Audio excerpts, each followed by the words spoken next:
اللہ نے رکھ دیا ہے تمہاری چاہت کو ہی صلہ تمہارا، یوں ہی تھوڑی نہ دعاؤں میں صبر کرنا آ گیا ہے تمہیں۔ رکھ کر تیرے تن پر یقین، ہزاروں خواہشات سجائی ہیں، تو عطا کر دے تو معجزہ سمجھ کر سجدے میں زندگی گزار دوں۔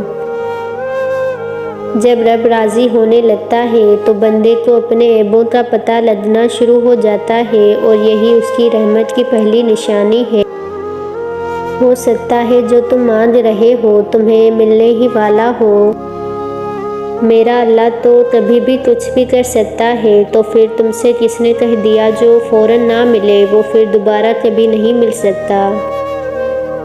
توکل کرو اور پھر دیکھو کہ اللہ تمہیں وہاں سے عطا کرے گا جہاں سے تمہیں عطا کے ذریعے بھی نظر نہیں آتے۔ جن دعاؤں کی ابتدا تہجد سے ہوتی ہے ان دعاؤں کی تعبیر بڑی کمال کی ہوتی ہے۔ آزمائشیں طویل ہو رہی ہیں تو سمجھ جاؤ تمہیں چنا جا چکا ہے، اللہ کے پیارے بندوں کی فہرست میں تمہارا شمار کیا جا چکا ہے۔ یہ آزمائشیں اور تکلیفیں بے وجہ ہی مقدر کا حصہ نہیں ہیں، صبر کے کڑوے گھونٹ کے بدلے تمہیں شکر کے سجدے تک لانے کا وعدہ ہے۔ وہ جو چاند کو روشنی سے بھر کر آسمان کو ستاروں سے سجا دیتا ہے، وہ تمہیں بھی ایسے سکون سے بھر دے گا کہ پھر کوئی درد تمہیں نہ ستا سکے گا۔ اب اللہ تمہارے لیے کن لکھ رہا ہے، اب تم کو صبر کا انعام ملے گا۔ جب دعائیں قبول نہ ہو رہی ہوں تب بھی اللہ ہی کو پکارا کرتے ہیں۔ زیادہ سوچنا انسان کو ختم کر دیتا ہے، بس دعا کرو اور اللہ پر چھوڑ دو۔ یقین رکھو اللہ سے کی گئی دعاؤں پر، پھر اللہ ہو بہو وہی دے گا جو تم نے مانگا ہے۔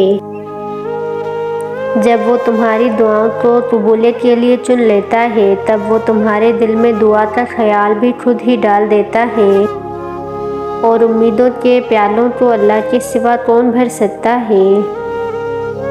اللہ سے عشق میں ایک وقت وہ بھی آتا ہے، دعا تو بہت دور کی بات ہے، انسان تو صرف سوچتا ہے اور اللہ نواز دیتا ہے۔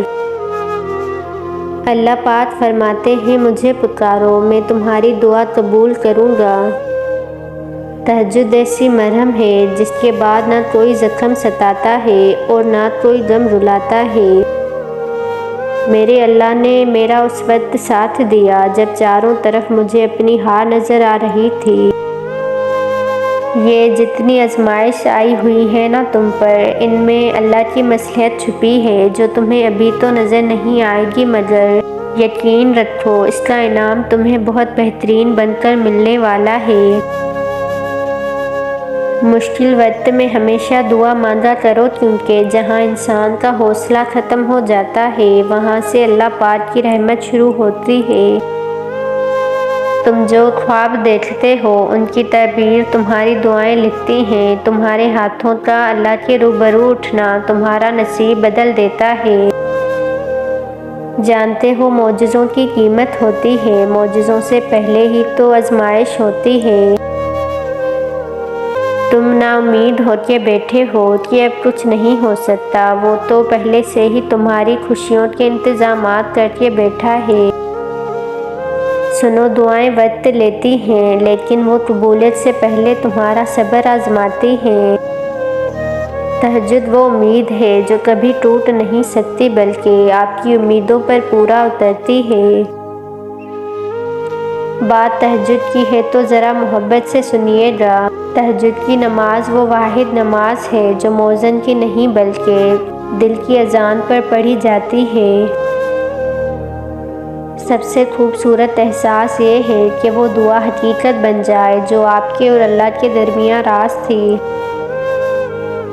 دعا کی قبولیت کی اس سے بہتر نشانی اور کیا ہو سکتی ہے کہ اللہ نے اب تک آپ کا دل دعاؤں میں لگایا ہوا ہے۔ دل کی ساری سکون ایک طرف، فجر کی نماز پڑھنے کے بعد والا سکون ایک طرف، نیند قربان کر کے جب روتی ہوئی آنکھیں اللہ کو مناتی ہیں تو خواب حقیقت بن جاتے ہیں اور تعبیریں ان میں بدل جاتی ہیں۔ نہ دیر سے ملتا ہے اور نہ ہی جلد، بس اللہ کی رضا کے مطابق ملتا ہے اور بے شمار ملتا ہے جب تم اس کی رضا میں راضی ہو جاتے ہو۔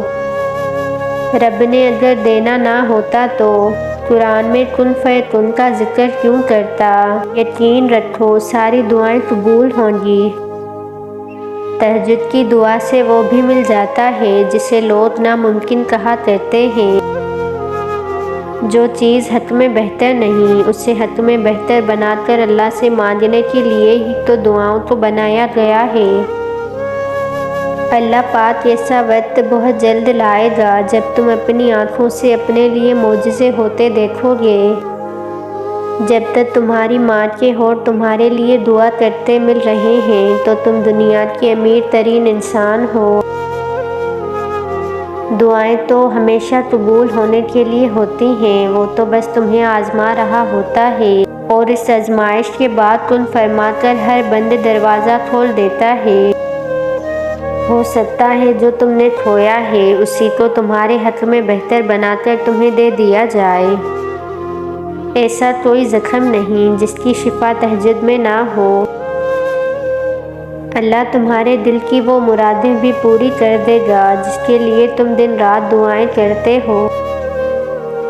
اللہ اگلے کچھ لمحوں میں تمہارا مقدر بدل سکتا ہے، دعا کرنا کبھی مت چھوڑنا۔